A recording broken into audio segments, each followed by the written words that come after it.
লুৎফুজ্জামান বাবর খালাস। এই রায়ে সর্বমোট খালাস পেয়েছেন 7 জন। এই 7 জনের ভিতরে 4 জন খালাস পেয়েছেন যারা কন্টেস্ট করেছেন।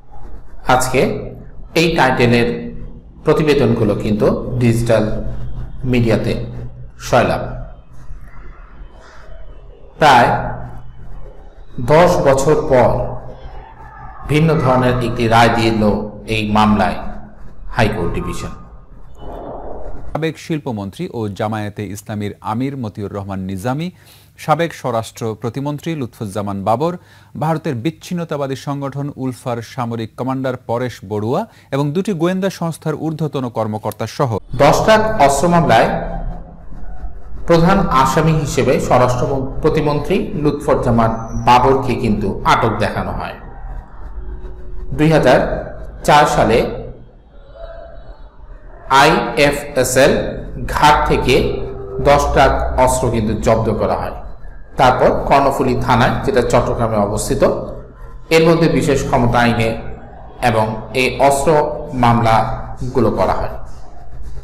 এর পরবর্তীতে এই মামলা চলতে থাকে। যখন আওয়ামী লীগ গভর্নমেন্ট ক্ষমতায় আসে তখন এই মামলাতে আসামি হিসেবে ইনক্লুড করে সাবেক স্বরাষ্ট্র প্রতিমন্ত্রী লুৎফুজ্জামান বাবরকে এবং দীর্ঘদিন যাবৎ প্রায় 17 বছর উনি কারাগারে কাটিয়েছেন। এই মামলা যখন রায় হয়, শুধু লুৎফুজ্জামান বাবরই নয়, তৎকালীন জামাতে ইসলামীর আমির মতিউর রহমান নিজামী এবং উলফার সামরিক শাখার কমান্ডার পরেশ বড়ুয়া সহ প্রায় অনেকেরই কিন্তু ফাঁসির রায় কার্যকর করার আদেশ দেয়। তারপর এটা আপিল বিভাগে চলতে থাকে। কিন্তু ভিন্নধর্মী এক ঘটনা এবার হাইকোর্টে ঘটে গেল।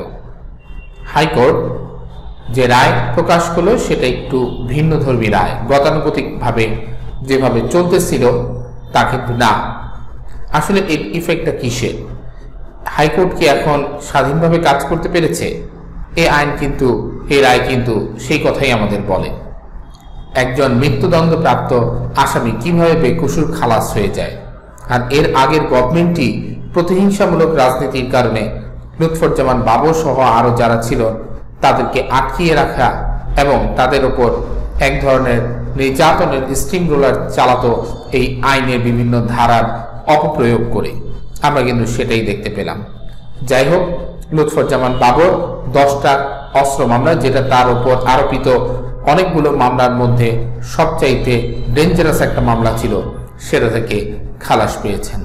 এখন দেখা যাক লুৎফুজ্জামান বাবর কবে অন্যান্য সমস্ত মামলা থেকে খালাস পেয়ে কারাগার থেকে মুক্তি হয়ে সাধারণ জনগণের মধ্যে ফিরে আসেন। এটাই এখন আমাদের দেখার ব্যাপার।